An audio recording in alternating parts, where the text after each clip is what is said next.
шунавандаҳои азиз, ҳоло аз хони эҷоди нависандаи навҷӯю боистеъдод Сипеҳр Абу Абдуллоҳи Ҳасанзод ҳикояҳоро бишнавед. ровӣ устоди Донишгоҳи Миллии Тоҷикистон профессор Умар Сафар.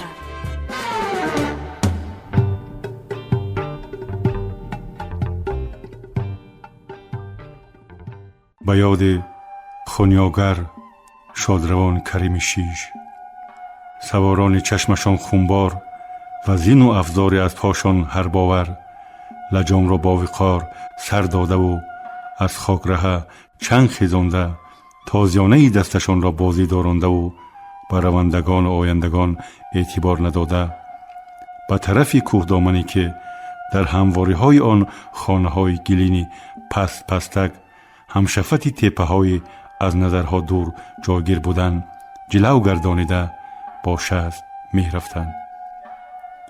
баробари аспҳои ярахшор месӯхтанд ки яке бахташон хандад, сайд бо пои худаш омада асир меафтад. агар не, ӯро ғофилгир намуда аз ҷониби ҳокими қаламрав инъоми арзишмандро соҳиб мешаванд. нав фаҳмиданд ки аз пушти ашулахоне ба зафар комгор нашудаву корашон пай задааст. 4 деҳа аз мухолифон пур боз ба босмачигарияшон тафохур доранд. мардумони ҷабрдида сояи ошӯбгаронро аз девор тарошида хафифона мегуфтанд: беимонҳо, чӣ манманиву бодигарӣ мекунед? як тӯдаи калабуру одамхор ҳастеду бас. магар яғмогару золим ҳақ дорад сарлашкар ё ҳукмраво бошад. ин ҳофиз балои ҷони мо шуд ку, бедимоғ мегуфт пешрави саворон. пайравонаш аз мӯи сар бисёр шуданд. суханони ӯро об медод сиях пӯшӣ. думбураро ба даҳонаш андохта пешопеши аспҳо давдавон мебаремаш. хитоб мезад ҳамсафи охирин. кӯ камар аз чоргома тохтани аспҳо мегурумбид. фузайл ки дар ин роҳ ҷонбоз буд, ба пушта расидан баробар тозёнаи дасташро боло бардошт. саворон лаҷоми аспҳоро пасопеш кашида, ҷонварон тадриҷӣ аз рафтор боз монданд. яъне шомгоҳӣ вориди деҳ шуда, ногаҳон ба кулбаи ҳофиз даромада, дастонашро ба пӯш баставу бо ҳамҳамаву сиёсат мебарандаш ба даргоҳи ҳоким ва нақдинаро ҳалол мекунанд. охиру барои сари ҳофиз як муш хирвор ваъда кардааст. вай нерӯи бузургест дар ин қаламрав. то соати рах бастану ба абадият пайвастанаш талош мекунанд ки аз мукофоти амал ғофил набошанд. шаби хун мезанем ё не? садо баровард аз миёни саворон. ҳо, бегуфтугӯ. мон бидонанд ки мо кӣ ҳастем. то охирин тифли гоҳвораро сар мебурем. аспу қамчину тиру туфанга худо додааст. сари ин кор гарангам. одамкушӣ молкушӣ набудагист. ғайри пиндори шарикон калимоти ногаҳонӣ аз даҳони савораи бархост. касе намекушаду ғорат намекунад, занаш талоқ. даҳон ялаҳо, тозёнаашро болои сар чарх занон саркардаи саворон. дилу гурдаи таҷовуз надоред, куҷо омадед? зонаҳои худро бағал гирифта хоб мерафтед. хара чиву шабчарӣ чӣ? кинояи саркарда ба иззати нафси саворон сахт расид, вале аз девонахӯии ӯ ки сари ҷаҳл кадамеро мепаронад лом нагуфтанд. ба гӯши ҷоҳил сухан асар надорад. аз ду сар вай ба ҳама кор қодир аст. даҳони пӯшида 100 тилло гуфтаанд. хубаш ба кӯи мурод аст монда, ба макони таъинӣ бодвор бирасанду аз ганҷи шойгон бенасиб намонанд. дашти беодам аз гурз давидани ҷонварон меларзид. лолаҳо бо расидани суми аспон гиребон чок зада нопадид мерехтанд. аламзадаро доғ аз пайи доғ меомадааст. шабу рӯзи гурезу гурез говмол дар адир мерамид. тоқа сиёҳӣ паноҳ аз чашмҳо кавша мекард ба тарс, ки ҳамин дам мекушандаш یا زمان دیگر. مسافه بسیار دراز بود که اسبها 60 سوز کردند. سواران سر به سکوت می رفتند. حافظی که به سعی اسیر افتادنش تلاش می ورزیدند بی‌نظیر بود. سروشش طایفه ابراهیم بک و فضیل ها را بر محل ناآرام کرده و قصد به جانش داشتند. مشتاقان فلکیات آن کرد از چشمان بد حفظش کردند. از کلبه به کلبه گریزانده هرچند حافظ مقابل بود استعداد والایش را خریدند. 2 هفته این جانب آوازش نبرآمد. انگار از معزونی خودش را کنده خورد. چوب خشکی بری دیوار از بی‌صاحبی می گفتی ناله می کرد. تنهایی به دلش زد. حکمتی از اجل گریخته نمی شود به یادش رسید و در میان خلق آمد. او دنبوره پیش بغل برخاست با پدرود و پیغام بیشمار. ماموران کمیته انقلابی امضایش را گرفتند که حافظی را بس کند. می ترسیدند که سروده هایش عامه را به میدان ها برانگیخته حق تلاشان به دفاع حقوقهایشان سر می بردارند و این پدیده خوفناک به نظام کارگزاری رخنه می زند. چند روز به لب رود رفته حسرت آلوده به آب می نگریست. حافظی از ناعدالتی های زمانه دلگیر گوشه عزلت می خواست. دنبوره را طی جلکش گرفته می رفت. از زخمهای تهبته دلش آهنگ می زد. اما از ترس جاسوسان داخلی بلند آواز نمی برآورد. دریا می شنید رازش را، نیازش را. تخمینه که از دلش می گذشت که روز این خدا به خبرها او را به جزا حکم خواهند کرد. حافظ به درگاه پروردگار عظیم الشأن التجا می گفت که او را از چنگال دیوسیرتان برهاند. جز هم بالین و چند جگرگوشه در این دنیا غمخوار و مهربانی ندارد. 7 پشتش به سیاست کاردار نبود. خودش نیز شامل فرقه یا گروهی نیست. رزق و روزیش را از پشت حافظی یافته می خورد. آدمان در معرکه ها به خاطر هنرش او را بالا گذرانیده بعد نانخوری از کجای دنبوره کافته آورده با احترام سویش دراز نموده خواهش می کردند. بابای عبدالکریم التماس 1-2 فلکی بخوان غبار دلمان تازه شود. امان تنج بگردم. تهدار می گفت بابا 1 بار در خشلاق همسایه فروختندم بس نیست. زبان خط نوشته به زور خلاص خوردم. سری بی بلای مرا در بلا نمانید.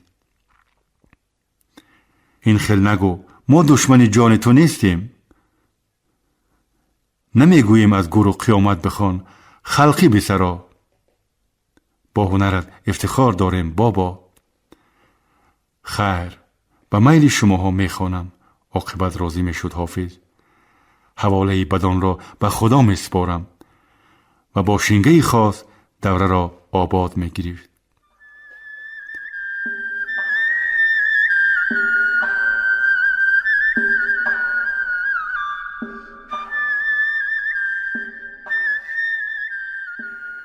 هنری حافظی به سرش چه بلاهای آورده است. از تضاد چرخ دوار عجبش می آمد. راستگو راسترو را آبش در هیچ محل رنگ نمی گیرد. چاپلوس و خیرانباز و حرامخوران را کاردشان بالای روغن می غوطد. چرا علامه به دل احتمال از تحمل همین کجروی و نیرنگ بازی ها گفته است؟ حضور زندگی خواهی ز راه راست بیرون شو که به انگشت کج از کوزه روغن بر نمی آید.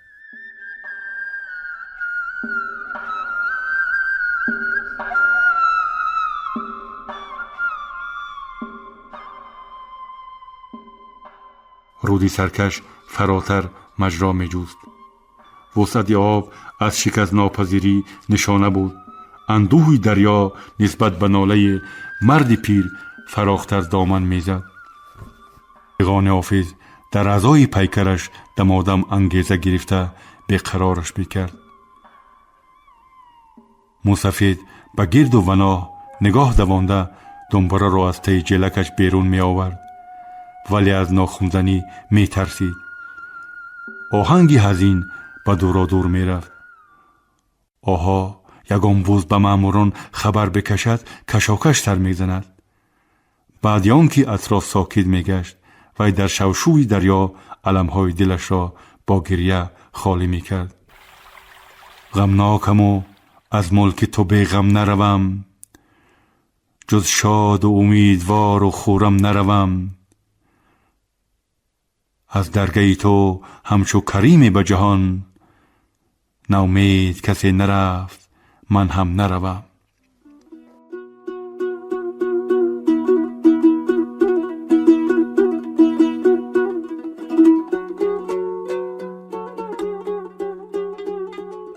سراهنگ فلکیات غوره غوره اشکش به دریا می رفت.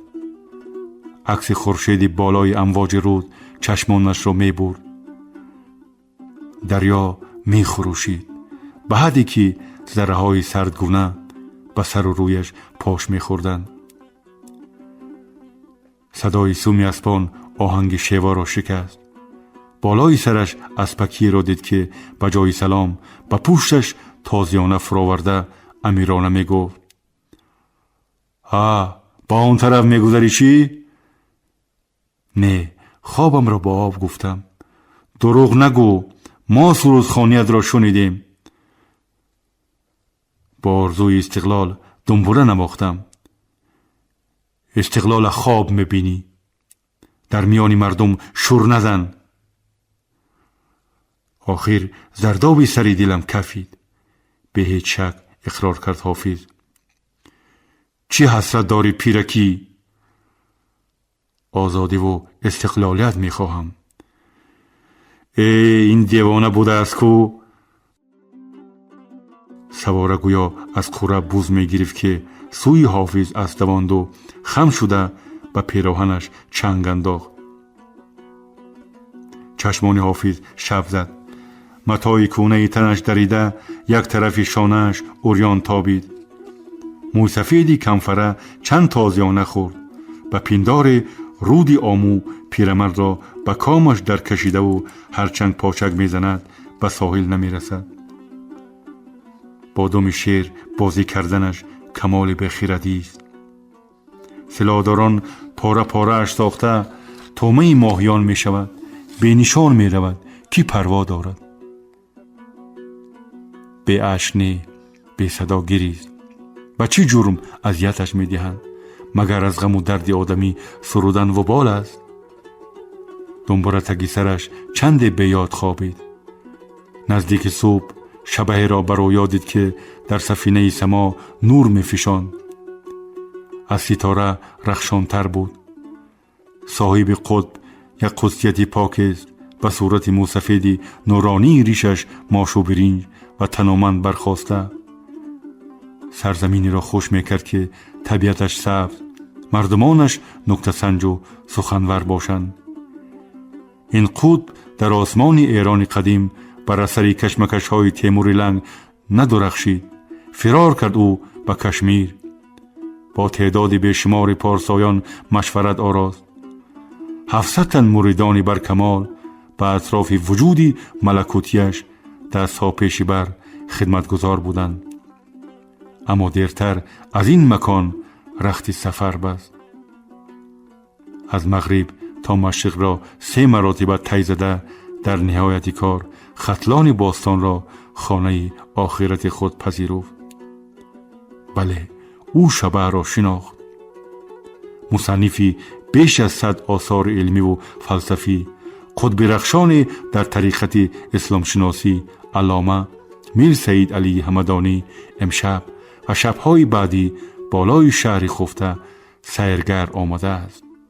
دور از شهر درگیری های پیاپی به گوش می رسد و دودی غفص پیچان به هوا تور می بافد.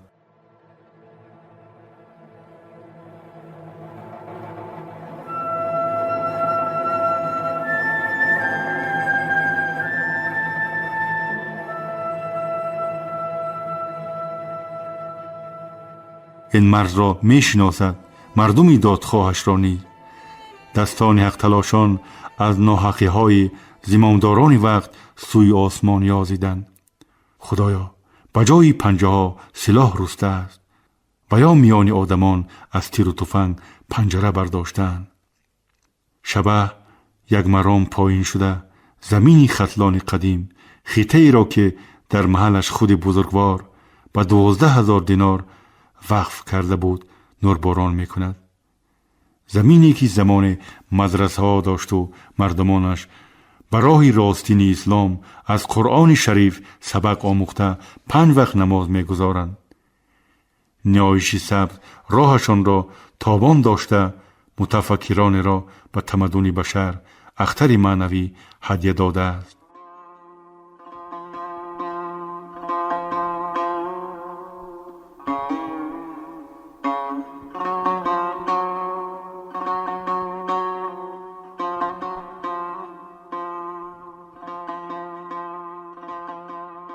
در تصور او امشب کلی مردم شهر عظیم بیدارند. همه جا آب زده و آزاده، رسته و خیابانها گلپوشند. پیر و برنا با روحیه ایدانه تشریف مهمان الهی را انتظارند.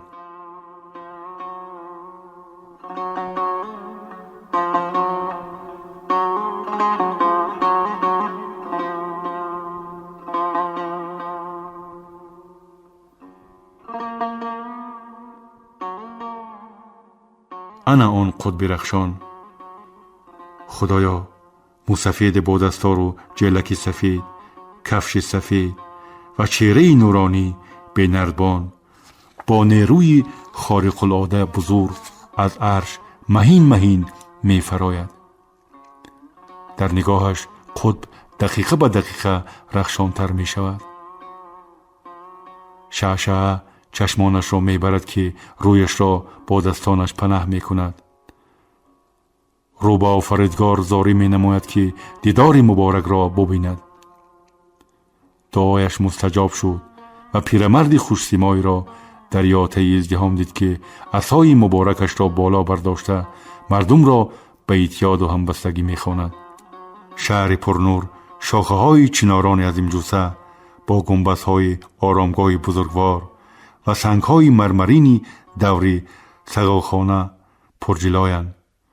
حدودی مقبره را کی طلا کاری کردند.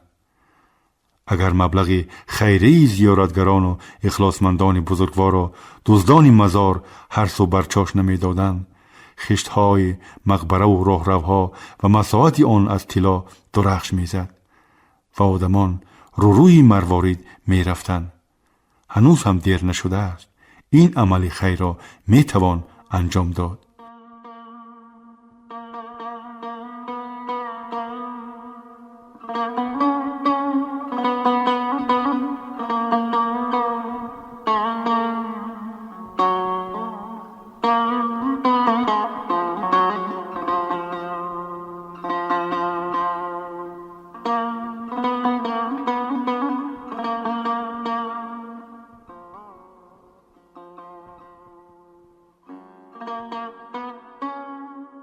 شبه روی پاک و پروسط حضرت امیر کبیر است که به سر وقت مولودش آمده.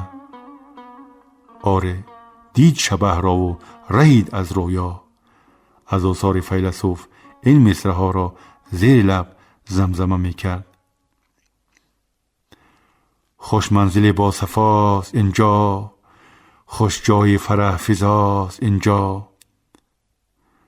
صافات زمان دور بادا، گویا نظری خداست اینجا.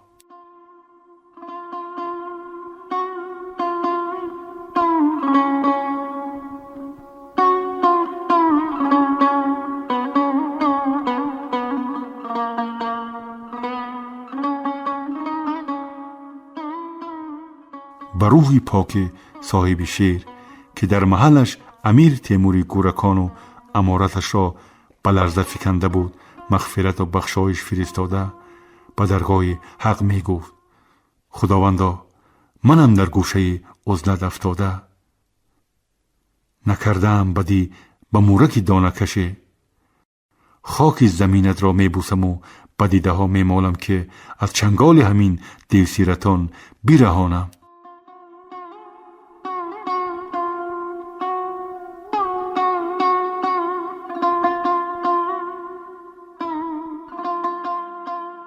از غیب وحی می آمد یا نه، به مکالمه آغازیده‌اش می افزود. دوستی عزیزی داری که در طریقت خویشتن شناسی خود افروخته است. ما همان نبیره و ابیره و چبیره های او هستیم. اگر از دستان من آسی روسیا کاری بد بگذشته باشد بیامرزم. این زمان میگویی از شبه آسمان آواز می آمد و به هر پرسش می گفت ای موسفید، اینها به تو کاری نمی توانند کرد. نگاهشان سرد است، وجودشان بی درد است. دشمن را به خنده بکش، سخی شو. سریشته بخل باشند چی؟ به خدای عزوجل بسپارشان. ستاره های تابان علم را بیخردان کشتند. اهل علم به زینه خویشتن شناسی نالیده می رسند. بزرگمردا در کنارت جایم بده. خدا یارت باد. حبیبی بندگان یک پارسایم، خدا دستم نگیرد رسوایم. لا اله محمد رسول الله الا الله. یا حضرت بهاوالدین بلاگردان، یا حضرت شاه خاموش، یا حضرت مولانا. مدد ای خواجه مومین. مستمندم خواجه سرتیز. از خیالت غافل نیم شیخ مصلح دین. مهری بزرگ داریم به تو ای برخی سرمست. در نماز یادت میکنیم حضرت سلطان اویس قرنی. غیور فرامده دستهاش ببند، زود باش. پدرود ای پنجرود. نگاه شرربار حافظ در امواج رودی سرکش میشکست. سواران دستان حافظ را به پشتش بسته، دنبره را زیر دندانهایش گذاشته، افتاده و خیسته، دمدمی از کشاله کشاله سر و رویش عرقشار و هر جا سیاه و کبود تابیده دودوان می بردندش. بهمن رود موضعی بود معطر و زیبا. در قرنهای دور تا دمی که اجنبیان به بلخ باستان سر نزده بودند، یک واحه سبز و خورم بود. بعدها سومی اسبی قزغن به اینجا رسید و ناامنی لنگر انداخت. اخلاصمندان حافظ در ساحل رود بارها صدایش را شنیده و کف گفتند. الان یک حالت رحم‌آوری داشت کریم شیش. اسپکی های در خشم را دیده گریختند کودکان. پیشروی سواران از نخست آدمی که رویارو برخورد این سوال کرد. در قشلاق کی فلکی میخواند؟ ای مردک، از تو میپرسم. کرم نمیشنوم. ای آچه زارت آب برد. در قشلاق کی فلکی؟ در بونی گوش را گذر بانگ زد فضیل سرمست. کریم شیش چی لقبه؟ عجب نشوش کلان داشته است. خندیده گفت سواره. همین آدم میشناسی؟ به خدا رهایم کنید میگویم. گپ زن به تو کار نداریم. خانه هم حرام کریم شیش است. کوسریش چشم تنگ حافظ را فروخت و جانش را خلاص کرده گریخت. شنیدی غیور؟ گفتم خدا زده کریم شیش است، نه هم زدی. پیشتاز سواران چقور نفس کشیده لبانش ترش نشخند میزد.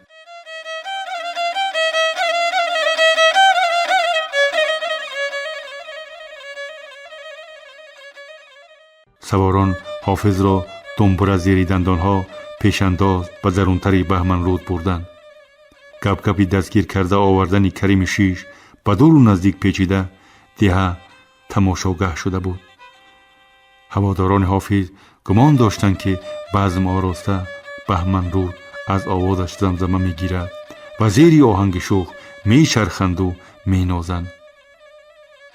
افسوس این بار مراد دلشان حاصل نشد. حافظ سرکشال و مایوس آمده بود. سواران مردم را نگ نگ کمان فرق کرده پیوندان حافظ را لبگشایی نمی ماندند. فضیل ولوله را به یک تیر هوایی فرو نشانده تازیانه دستش را لرزانده گفت: های پایلوچ ها، در گوش حلقه کرده گیرید که مقاومت به ما موش به درفش گفتن است. یا تسلیم می شوید و یا از 3 ساله بالا را تیغ می زنیم. انا این حافظچتانه از لب دریا قپیده آوردیم. گریختنی بود آقی پدر آب داد سخنی سرکرده را غیور.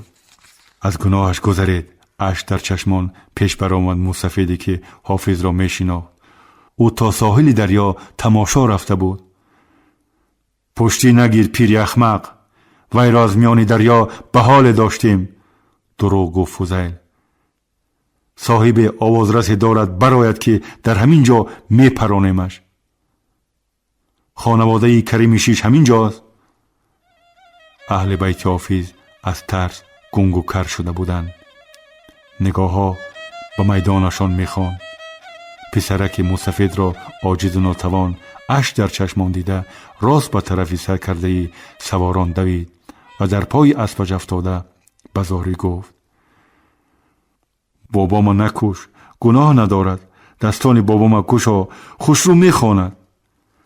اسب سرمست پسرک را بوی کشیده پره رویش را به سر و تن او مالیده یا لفشاند و آرام گرفت. صاحب تندخو از حرکات پسرک و جانوری بیزبان چی معنی برداشت که فرمود دستان حافظ را گشایند. برگ و پیوند مرد پیر خون دوید، اما پی دندانهایش در چوب خشکی زردالوگین دنبورهش نقش بسته بود. پسرک گرد و چنگ جلک رخرخی بابا را افشاند، اما تندی و جذبه فضیل از کنار مرد نیک دورش انداخت. سودش نکرد گریه. خانواده حافظ اشک می‌ریخت که از عمری پر از آب پیرمرد نفس‌های واپس مانده است. ودایش تن و جان را می‌سوزاند. سری ببینندش که می‌رود. اگر دنبوره‌اش بشکند، ای وای، ای وای.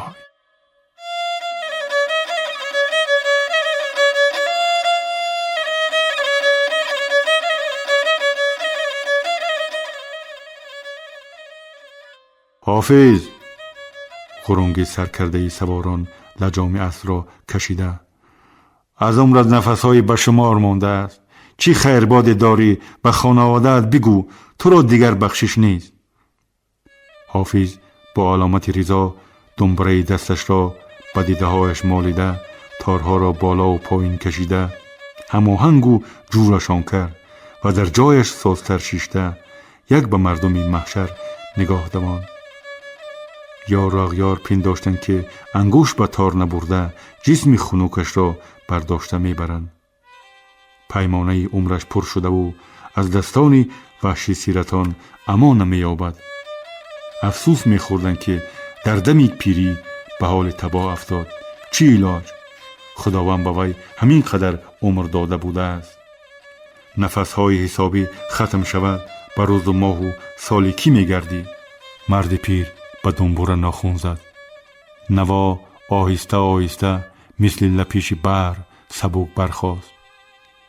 سواران به همدیگر چشمک زده دقیقه می شماریدند.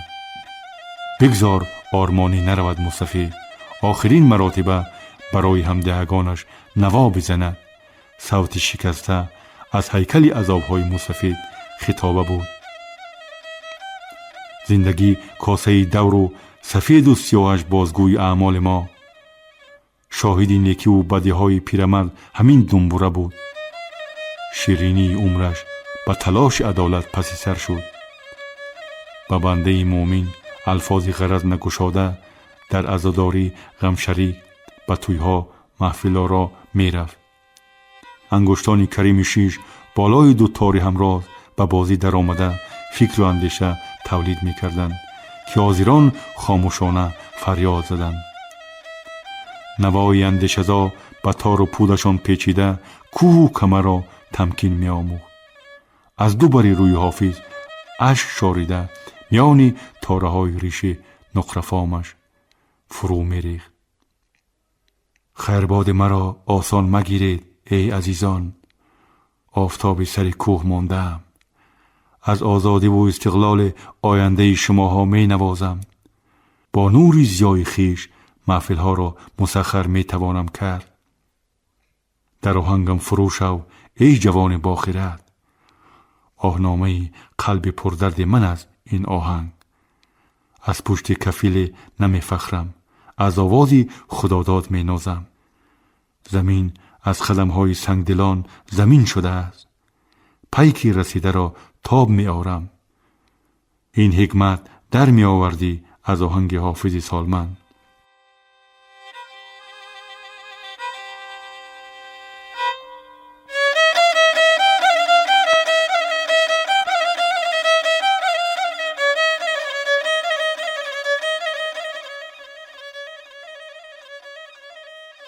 در ضمن خیرباد روزگار پراندوهی یک انسانی زمینی تجسم می‌یافت.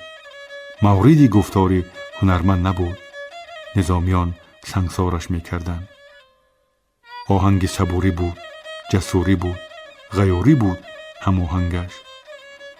خرامان روی کپککی مستی را می‌مانید پدرودی کریم شیش که از تیری صیاد به انصاف و قاتل مجروح آشان می‌جوید.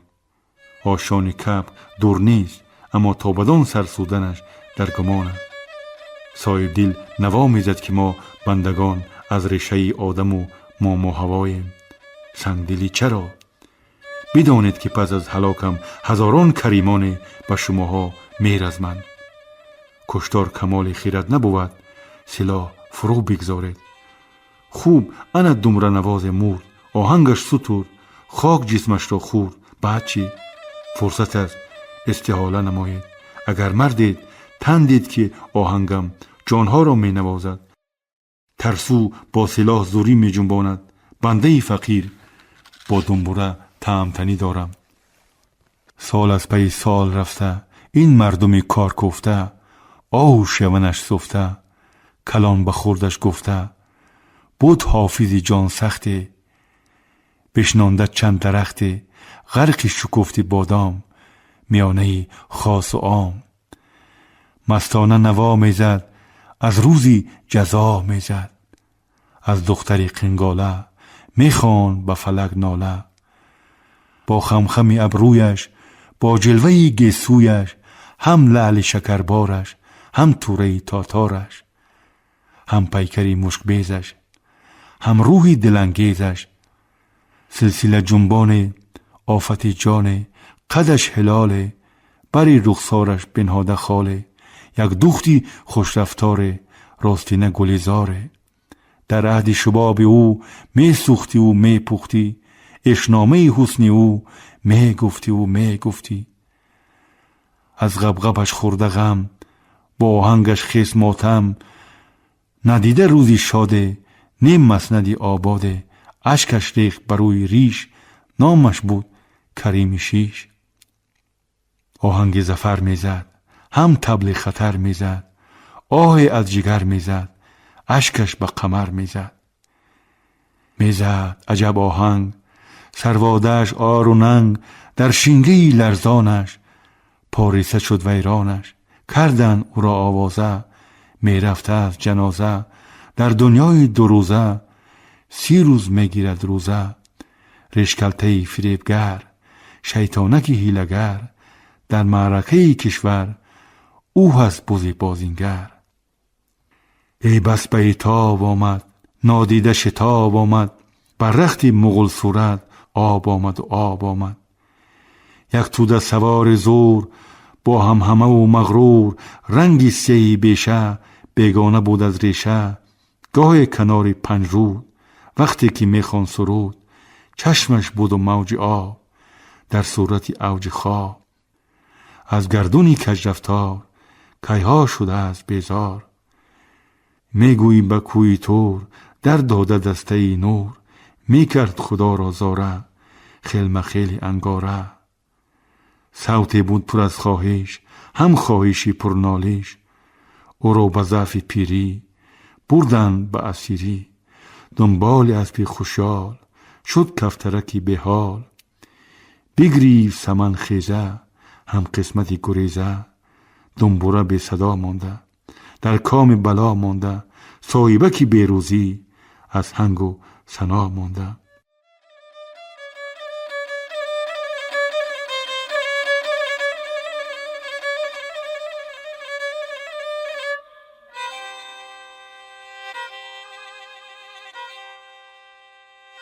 آهنگ راز و نیازها جمله غمداران را گریان. خیربادی کریم شیش به دلی باسمچیان خون طلب رحم انداخت که سلاح به زمین گذاشتند و به کسی کاردار نشده و لجام اسبها را پس گردانده از ده به در رفتند. شاید زود غیب زدند که اشک چشمهایشان را هیچ کس نبیند. آنها حیاتاً کسی را نبخشیده و سری تواضع نیز نگذاشته پیش کسی نگریستند. مسلک خوناشامی باری اول شکسته شد. لوای هنر بالای سرها پرافشان بود. این چه کاری کرده امان؟ خروشید مغل صورتی بیقرار به سر فوزل. ها چی شد غیور؟ باید خون دم میکشیدیم. خون تشنه خونی؟ ها تشنه بخونی این قومم. چرا از خون تو ناصری؟ شعر فراموش کرده ای؟ در آهنگ دنبوره این موسفید مرگ پدرم پیشی رو آمد که بالای دستانم جان داده بود. اندیشه من گفت فوزیل. خانه سوخته چی جادویی کرد که منی سنگدل هم از نیتم گشتم؟ تخفیت بخشید سخنی سرکرده را سواره. با چی وجه؟ یکه و یگانه پسری گمنامم خیال دوزید که در کوی غریبی روی تافته درگاه پدر کوه به کوه پشته به پشته سرسان و سرگردان پایلوچ و سرلوچ می گردد.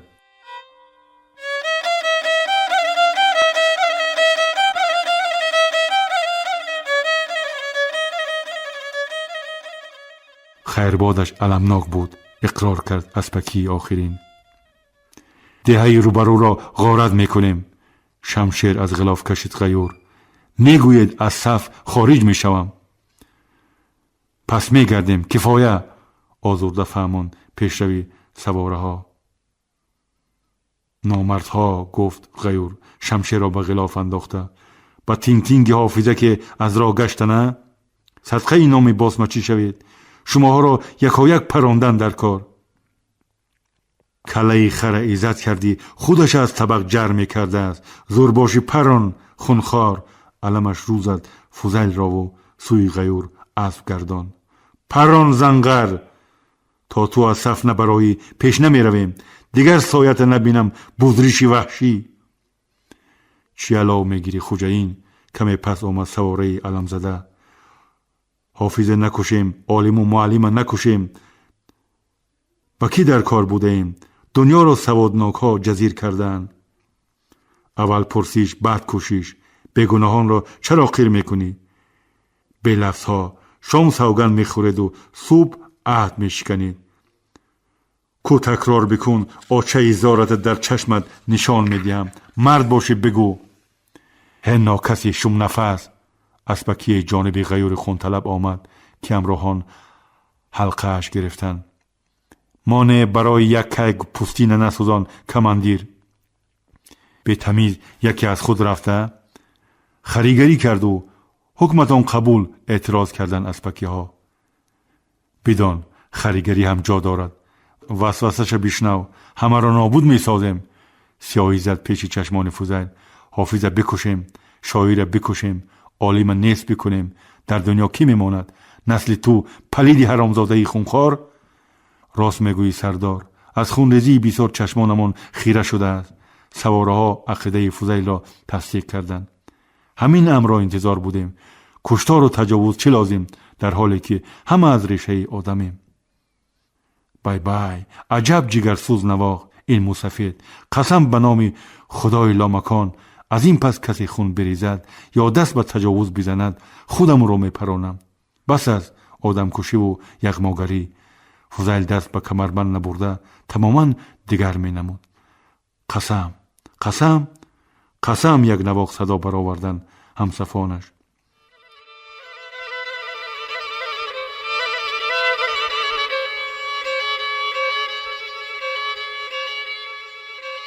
سواران لنگری سکوت به غلاف و شمشیر دست نبرده در چارسوی حیرت می گرویدند. آنها که در میان خلق به خونخواری نام برآوردند، بر رعیت پیوستن را چه منطقی؟ یا از افسون خیرباد خونیاگر مردمی کریم شیش مفکورهشان تغییر کرده بود؟ خرد و بزرگ دهات شنیدند صوت علمدار حافظ را. بهمن رودی ها محفل آرا بودند و حافظ شمع در میانه. بار نخست فضیل نخواست داغ این محفل را.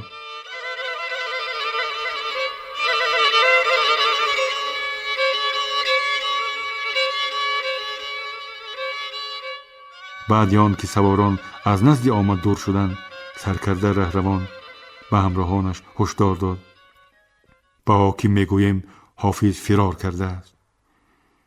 این آوازه به خاندانها رفته رسید که هنری والا دشمن را به صلاح آورد. از دور و نزدیک به کلبه حافظ فراریان آمده منت میپذیرفتند که با شرافت او از گریز و گریز رها خورده منبت نواله نانشان را در خانه خود بی ترس و لرز میخورند. حلالش باد.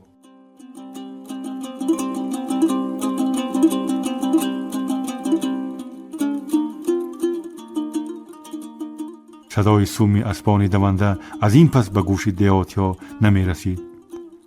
بهمن رود با نوای دنبوره شکوهمند و عالیشان است. آن ساعت بهمن رود از روحی وسطاباد حافظ به نوع خیرباد می آورد. مردم جفا پیشه در تکیه اندیشه کردند به قضا باور. از باوری با داور یک روحی توانا بود، هم دیده بینا بود. با حیله غافلگیر کردند او را دستگیر. مرد سراپا غم بود، در خانه ماتم بود. مبتلا به اندوه رنگی آب مکروه. بین صفصف خاموشان سرپنجه باهوشان. داشت ریشی برفاسای هم چهره پارسای. قامتش کمانواره کلفت بار کلباره. هم محفل حافظ بود از کوهی غم رافیز بود. اشکش بری رو جر شد، اشک رخی کفتر شد. چند کشیدی فغان، فغان چی بودان اسیان. گفتن بنواز خیرباد، از گردونی نامرد داد. در ساحل بهمن رود نه بدرود لابل بدرود. پورش نبود پیمانه، زیری لب داشت شکرانه. میزد عجب آهنگ، آلوده صدها رنگ. طالبی صلاح بودو پرهیزگار روز جنگ. از نغمه جان فضا آهنگی سجود میخیز. تمکین و صبوریش بر تار و بپود میخیز. در عمری سری حافظ هاشا روزی مولود شد. حق و از مادر او دوباره تولد شد. یک حافظ سرمسته جوشم بری سرپسته.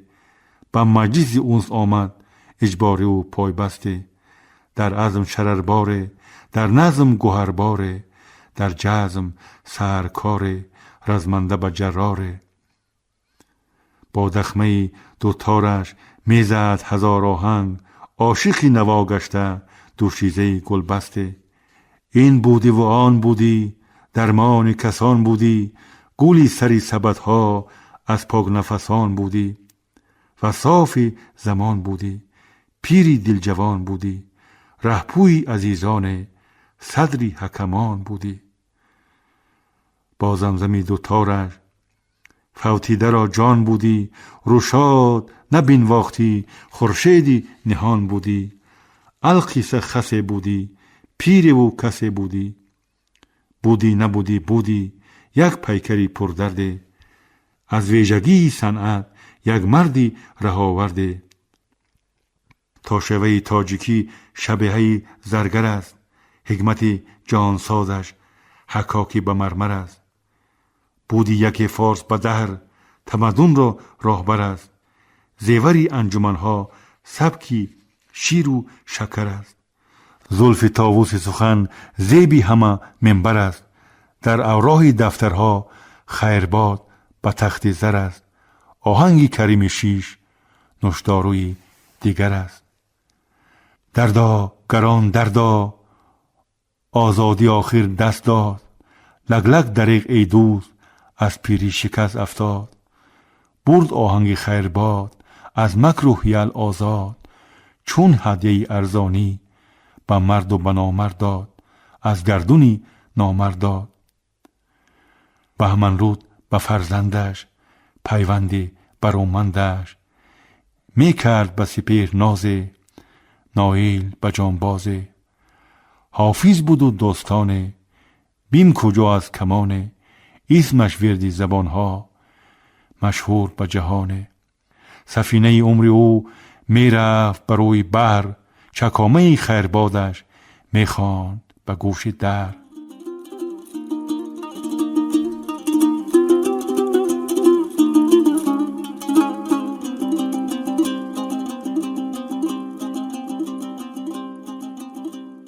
حافظی آرزومند استقلال و روزگار پرنشاط و لطف و احسان آدمان، مثل آن که نو به خانه خود آمده است، راحت نشسته به اوج دنبوره می نواخت.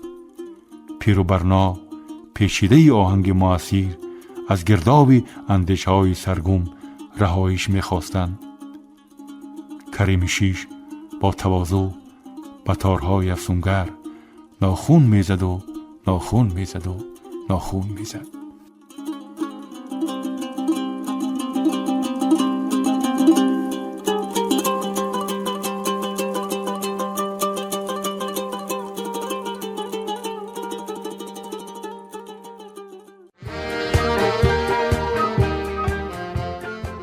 шунавандаҳои азиз, ёдрас мешавем ки шумо ҳикояҳоро аз эҷодиёти нависандаи навҷӯю боистеъдод Сипеҳр Абу Абдуллоҳи Ҳасанзод дар қироати устоди Донишгоҳи Миллии Тоҷикистон профессор Умар Сафар шунидед. Коргардон Парвиз Воҳидов. Анҷоми гуфтори адабӣ. шоду муваффақ бошед.